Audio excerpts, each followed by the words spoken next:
3, 2, 1, jump! For today's video ay gagawa tayo ng lemongrass oil. Habang pinapabango at pinapasarap ng tanglad ang pagkain, pinapalusog din daw ang kumakain. Ilan yan sa benepisyo ng tanglad ayon sa mga pag-aaral sa halamang gamot na ito na may scientific name na Cymbopogon citratus at kilala din sa English name na lemongrass. Mula sa mga bansang India at Sri Lanka kung saan katutubang pananim ang lemongrass, nadala ito at tumubo sa ibang parte ng mundo. Popular ito sa rehiyon ng Southeast Asia, kabilang na ang Pilipinas. Mayaman ang tanglad sa vitamins B1, B2, B5, B6 at folate, maging sa minerals na potassium, manganese, iron at calcium. Paano gumawa ng lemongrass oil? Tara, gawin natin. Sa paggawa ng lemongrass oil, kukuha tayo ng dahon nito. Kahit na mga ilang piraso lang. Ito try natin itong 12 pieces na dahon ng lemongrass. Hugasan natin mabuti para fresh yung katas na makukuha natin. Pagkatapos i-dry lang natin. And then, gupit-gupitin lang natin ang dahon ng lemongrass sa maliliit tulad nito para mas madali po siyang i-blender. Ayan po siya. Ilagay na natin sa ating blender ang ating ginupit-gupit na lemongrass leaves. Tapos, i-mix natin yung oil na napili natin. Sa akin, gagamitin ko itong coconut oil. Kasi ang coconut oil na ito is edible siya. Pwede nating idagdag ito sa ating pagkain.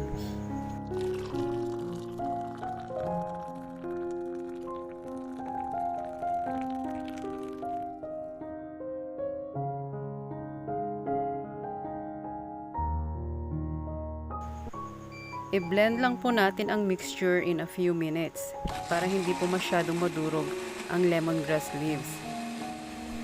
Kung wala po kayong blender ay pwede po kayong gumamit ng mortar. Dikdikin lamang po ninyo ang mixture ng lemongrass leaves at saka yung oil.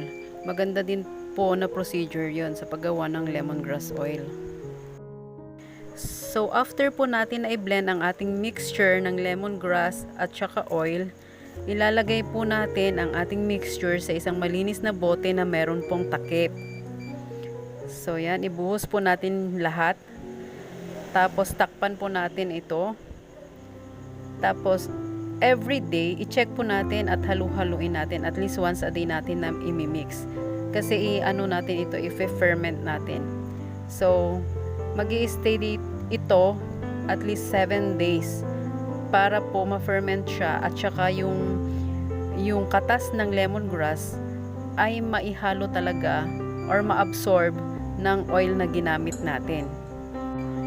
After 1 week po na pag-ferment natin, sasalain po natin ito. Mas mabuti na gumamit tayo ng cheesecloth para wala pong sumama na pieces ng lemongrass leaves. Yung oil lang talaga ang makukuha natin. So ganyan, isalin lang lahat natin ang ating mixture sa ating container. Tulad nito.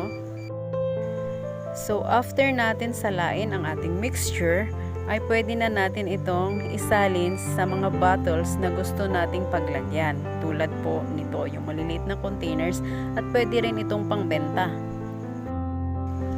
So ayan, eto na po ang ating lemongrass oil at ready na po siya. Ngayon po, babalik po tayo sa ating bakuran at samahan nyo ako, itatanim natin ang natitira ko pang lemongrass. Sobrang dali lang po magtanim ng lemongrass. Eto po siya. Eto, pinutol-putol ko na yung kanyang mga dahon. Kasi mag-aano naman yan magkakaroon ng panibagong leaves pag daan ng mga araw. Kaya ganito lang po siya. Itanim nyo lang po ito. Tapos hindi naman po ito alagain Ang gustong-gusto ng lemongrass is full sunlight. Kaya ganito lang siya. Tanim natin para hindi sayang. Kasi maganda ito. pangtinda, pang taboy ng mga insekto.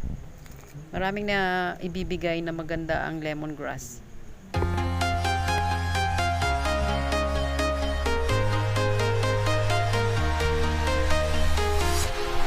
Walking alone, the streets are empty. The only thing I can see is my own silhouette. I'm getting stronger, step by step. The clock is ticking, but there's no time for regrets. I've been flying from town to town, from London to Taiwan. I've been all around the globe trying to protect